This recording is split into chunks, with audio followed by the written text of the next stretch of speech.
the next one. 911, what's your emergency? Hello, everyone. Welcome to episode 18 of my series, Crafts and Crimes. My name is Kelly of Miss Kelly's Gifts. Every week, I post a new video of myself crafting while talking about a different true crime case. This week, I will be discussing the case of serial killer Juana Barraza, known as La Majavetas, the little old lady killer. Juana Barraza Sampiero was born on December 27, 1957, in rural Hidalgo near Mexico City.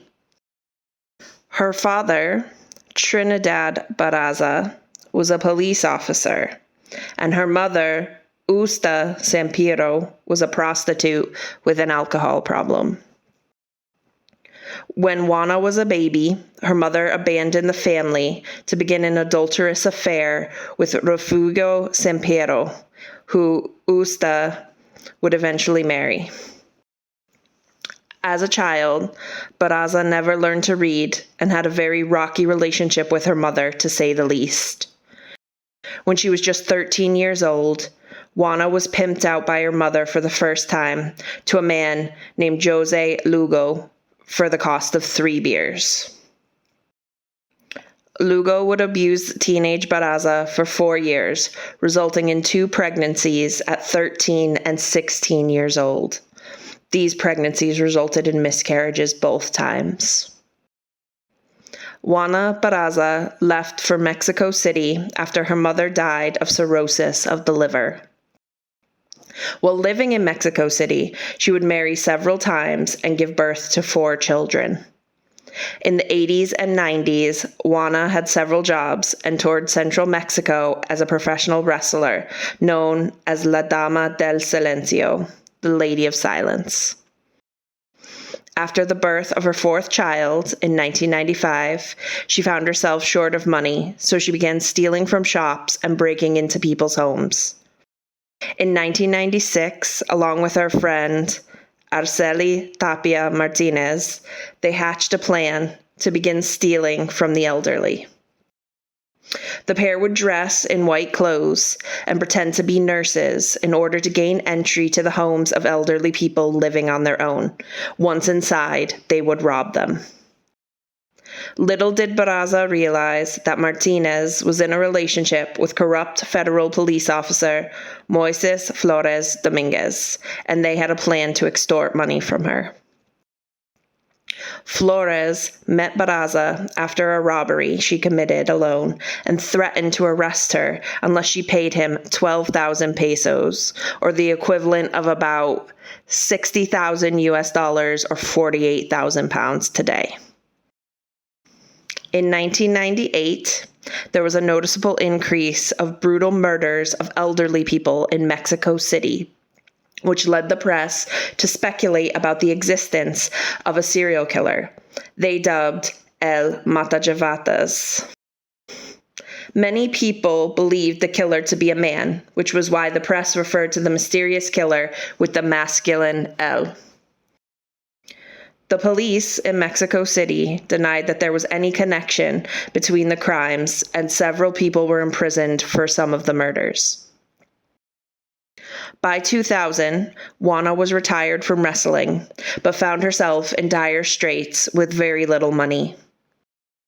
On November 25, 2002, she entered the home of Maria de la Luz Gonzalez Anya. While in the apartment, Gonzalez made comments that Barraza considered derogatory, causing the younger woman to become enraged and beat the older woman before fatally strangling her to death with her bare hands.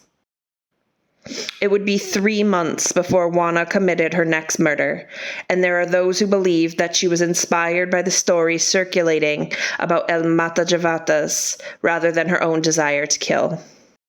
The number of crimes increased sharply after this. Barraza seemed to have been unusually methodical about choosing her victims. She managed to acquire a list of women who were on a government assistance program. She then used this list to identify elderly women who lived alone and used fake credentials to pretend that she was a nurse sent by the government to check their vital signs. Once inside, she would pick a weapon, like a set of stockings or telephone cord, and strangle them to death.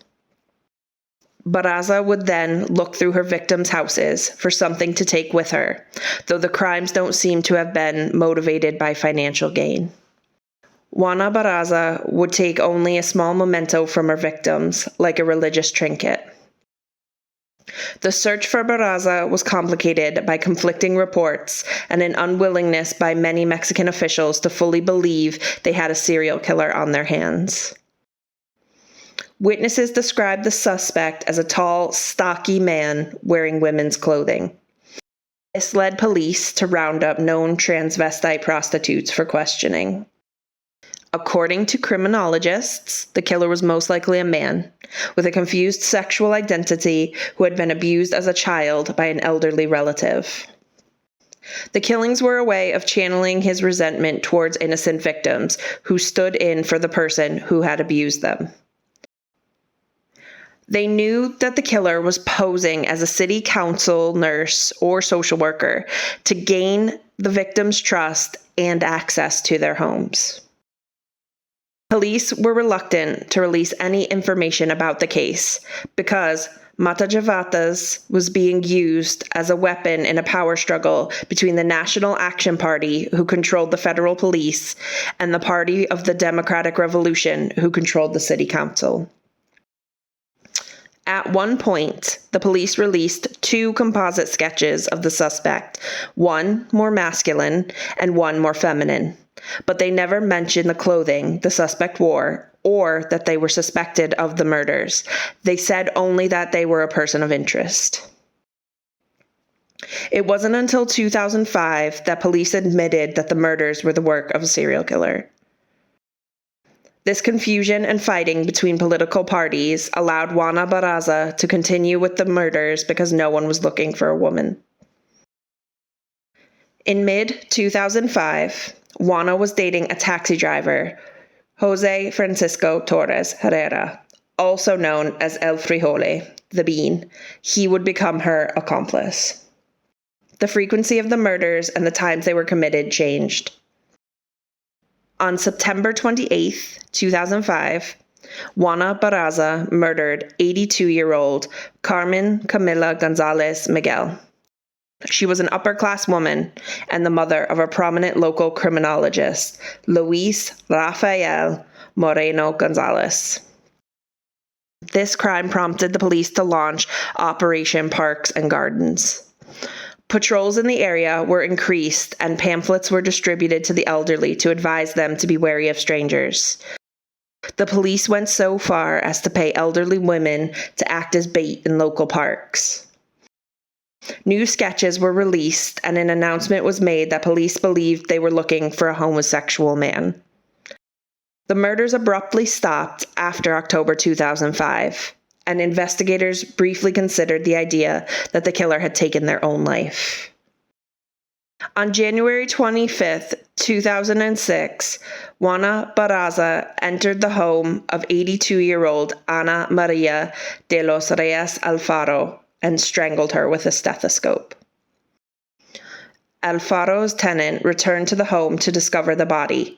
She immediately called the police, and with the help of witnesses, they were able to apprehend Barraza before she left the area. Everyone involved in the case was shocked to learn that the infamous Mata-Javatas was not only a woman, but a former wrestler, La Dama del Silencio. After her capture, Juana was discovered to closely resemble a model of the killer's features, which showed La Mata-Javatas with close cropped hair, dyed blonde, and a facial mole. She was carrying a stethoscope, pension forms, and a card identifying her as a social worker when she was detained.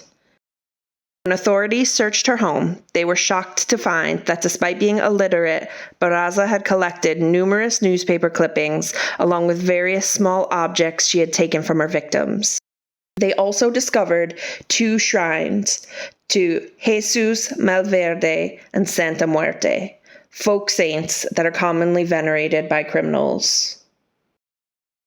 During questioning, Barraza confessed to having strangled at least one woman, stating that she committed the crime out of a sense of anger at elderly women in general. Her hatred was rooted in her feelings towards her mother, who was an alcoholic who sold her for 3 beers at the age of 13 to an older man who abused her. According to Juana, she wasn't the only person committing the murders, and she said to the press, "With all due respect to the authorities, there are several of us involved in extortion and killing people, so why don't the police go after the others too?" Police responded that Barraza was the only one to commit the crimes. She could be linked to the crime scenes through her fingerprints being the only ones left behind, and other suspects had been ruled out. In the spring of 2008, Juana Barraza went on trial for 30 murders of elderly women and 12 burglaries committed between 1998 and 2006. On March 31st, 2008, she was found guilty of 16 of the murders and the 12 burglaries. Although she is suspected to have committed up to 50 murders, the fingerprint evidence would only link her to 16. She was sentenced to 759 years in prison and won't be eligible for her parole until her 100th birthday. One random fact about this case: Machismo, the 19th episode of the first season of Criminal Minds, is partly based on Barraza. Thank you for joining me on this episode of Crafts and Crimes. If you're interested in the things I am crafting, please check out the links in the description. If you found the video interesting, please leave a like and comment below with what future cases you want me to talk about. Don't forget to subscribe with notifications on so you don't miss out on any future uploads. I'll see you all next time.